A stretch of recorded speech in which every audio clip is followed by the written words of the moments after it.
Hello, everybody, and welcome back. Hey, did the cops think you have any rights at all? Do they even know the Constitution? Well, we know they don't. This is the system again, not giving a crap about your rights. It's a system that wants to take your money, charge you, cuff you. They don't care. But, the cops can carry guns. But you know what? So can't we.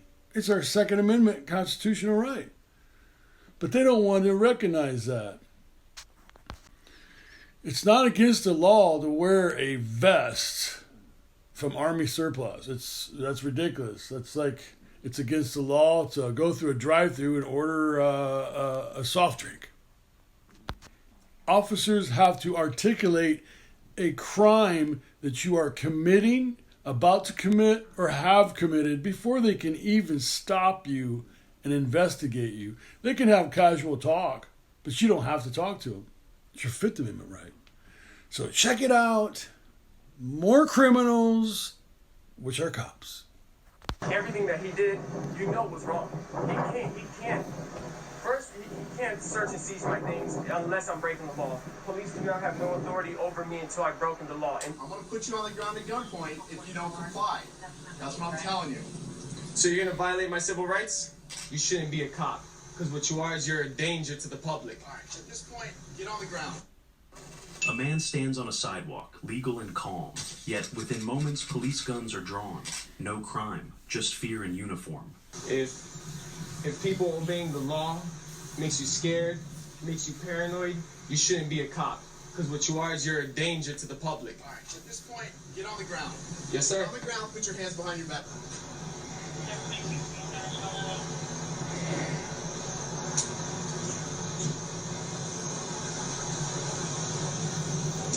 He's proned out, the pistol's on his right hip.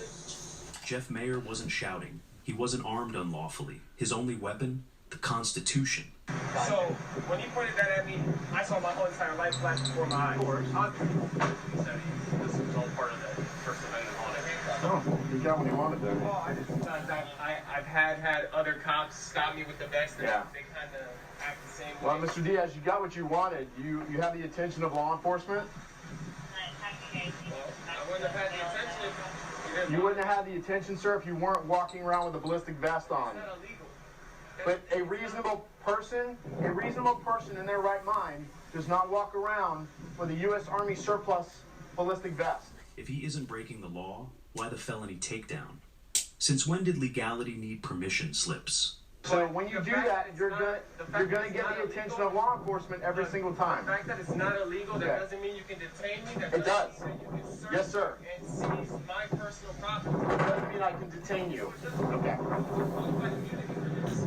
Trust me, I know what I'm doing. Trust me, I know what I'm doing. A vest, a holster, a badge, legal. Yet police twisted them into intent to provoke. Okay, so you're home with your partner. You have kids or wife or girlfriend or anything? Just a dog. Okay. So you're there with your dog or whatever, and somebody's walking around with a vest like that, whether or not you had the badge on or whatever, a concealed weapon, handcuff case. Wouldn't you be alarmed, like, hey, what's going on in my neighborhood? Not at all. You wouldn't? So then you're not a very alert person then, I guess. I'm alert. I'll notice that the person is there and they have it, but I also know that they're allowed to do it. Right. So as long as that person isn't messing with no one else or messing with me, I really care less what they're doing. Okay, so you don't care then. Okay. One officer admitted Mayer made him nervous, but fear isn't probable cause. Some people don't care, I guess. It's rights that we have. We're not saying it's not your right to have that. No, but there's a the difference. way- But listen, there's a difference between you have a right to do something. You have a right to wear that vest. You can wear a helmet, a vest, you can wear a head to toe, whatever, right? You have a right to do that.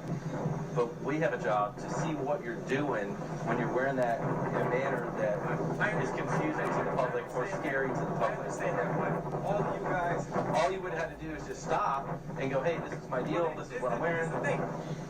If you review his camp, I was not confrontational. confrontational. Okay. He came up. But it didn't sound like you listened right away because everybody's telling us on the radio we're hauling butt with lights and sirens because of what I'll happened. explain it to you because obviously what he said was not what happened. Okay. He didn't break any laws, they concede. Yet backup cuffs and reports followed.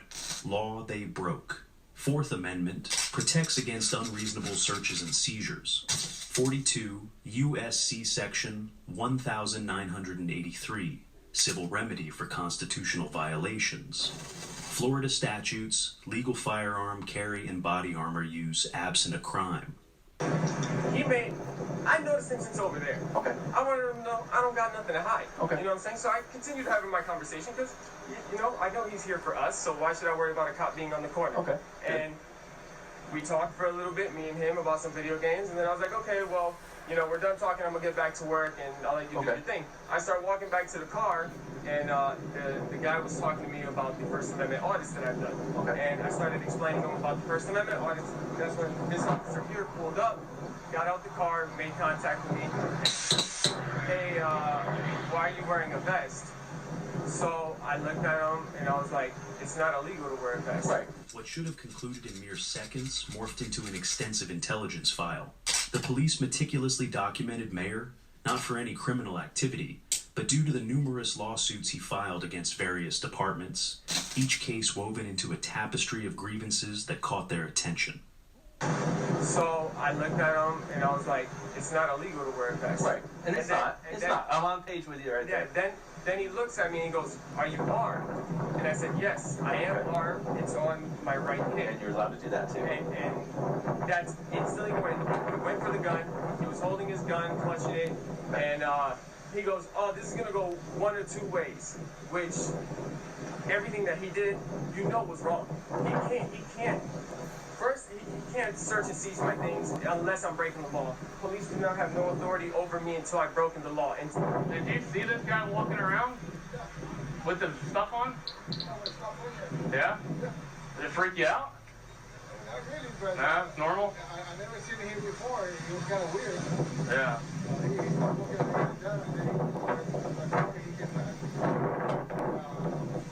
Court papers from a past civil rights victory were discovered and immediately cast in a negative light. Instead of respecting his proven fight for justice, officers framed it as a warning sign. To them, it wasn't proof of lawful resistance. It was a label of defiance. What should have represented justice instead became the excuse for retaliation. Who is it? Hey, Nell, it's Jeff Mayer. How are you? Good, good. So, I can hear you, yes, sir. I'm in my car on my cell phone, and I've got a couple of bars. Sure. Yeah. Yes, sir. What's your number? Okay.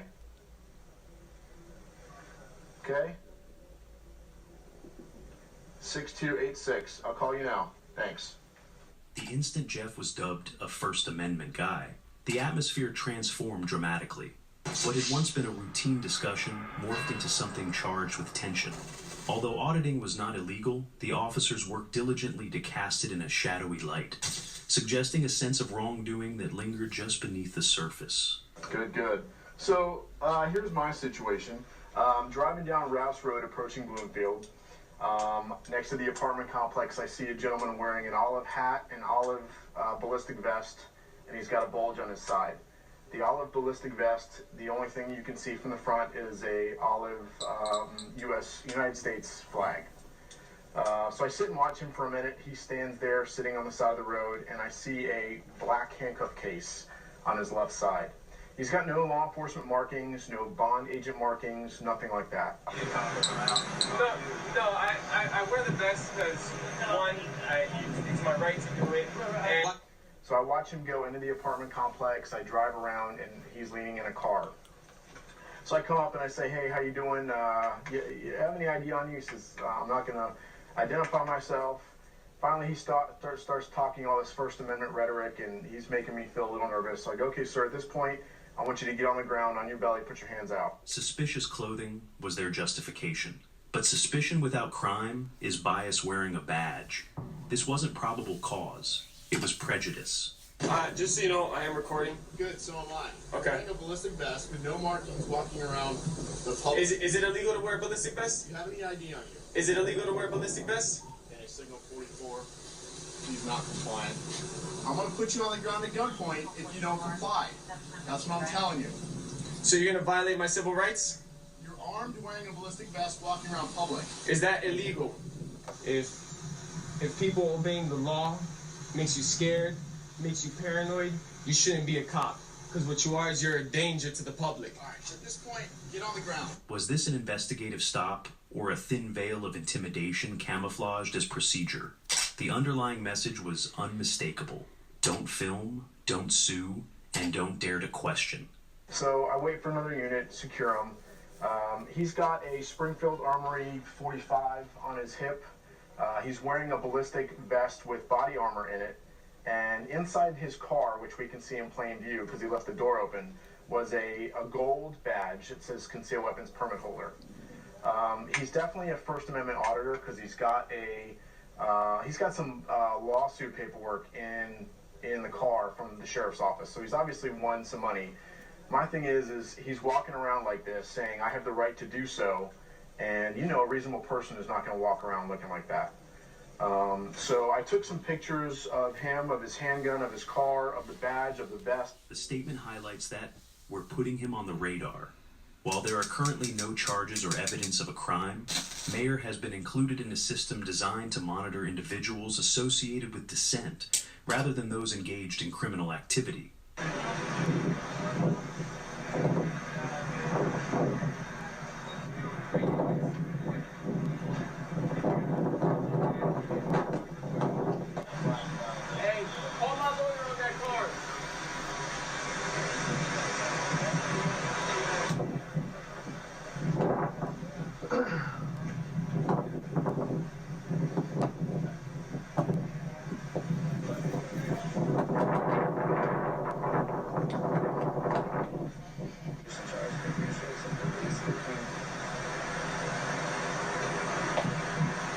Can I ask for a 60?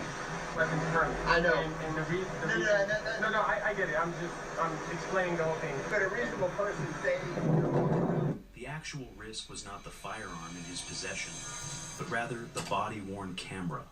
Law enforcement personnel were more concerned about the implications of recorded evidence than the potential for physical confrontation. In legal proceedings, audiovisual documentation often holds greater weight than mere verbal testimony or the absence of evidence. Systemic flaws exposed, institutional paranoia, citizens who know the law trigger more fear than lawbreakers, surveillance culture, innocent people tracked for asserting rights, contempt for auditors, watchdogs labeled as threats, accountability, evasion. No review, no apology, just quiet retaliation. And I'm going to do an incident report on him, but I wanted you guys to be aware because I think he needs to be tracked. Cut him loose, but I'm going to make sure Intel for sure is aware of this guy. At least you guys should put him on his radar. No, he didn't make any sovereign citizen notations, no. No, I'm well aware of that. Correct. I'm a First Amendment auditor. I have the right to do this. He's got a concealed weapons permit, but he said, in speaking with him, I go, would a reasonable person, sir, walk around with a ballistic vest and handcuffs and a concealed weapon? He goes, it's my right to do so. So he's obviously on that very far left side of the, spectrum.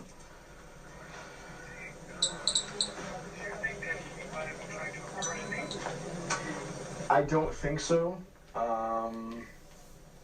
I don't think so.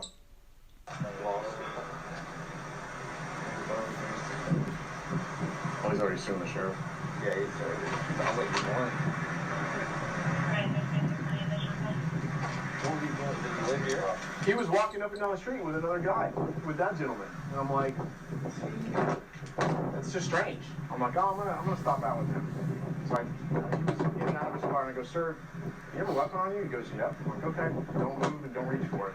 Then he started going erratic. I go, all right, get on the ground, because now I'm not taking any chances. We were having a conversation. That's when I noticed the officer kind of like stalking me from across the street. I don't got nothing to hide, so it's not like I was avoiding him. Gotcha. And, Then when we came in here, because I was going to continue about my day, the officer pulled in here. So what paperwork is this, man? That's a lawsuit that I won against Orange County Sheriffs because they did the same exact thing. He was on recording it. It's on mine. So cut him loose. Jeff Mayer has already beaten the system once.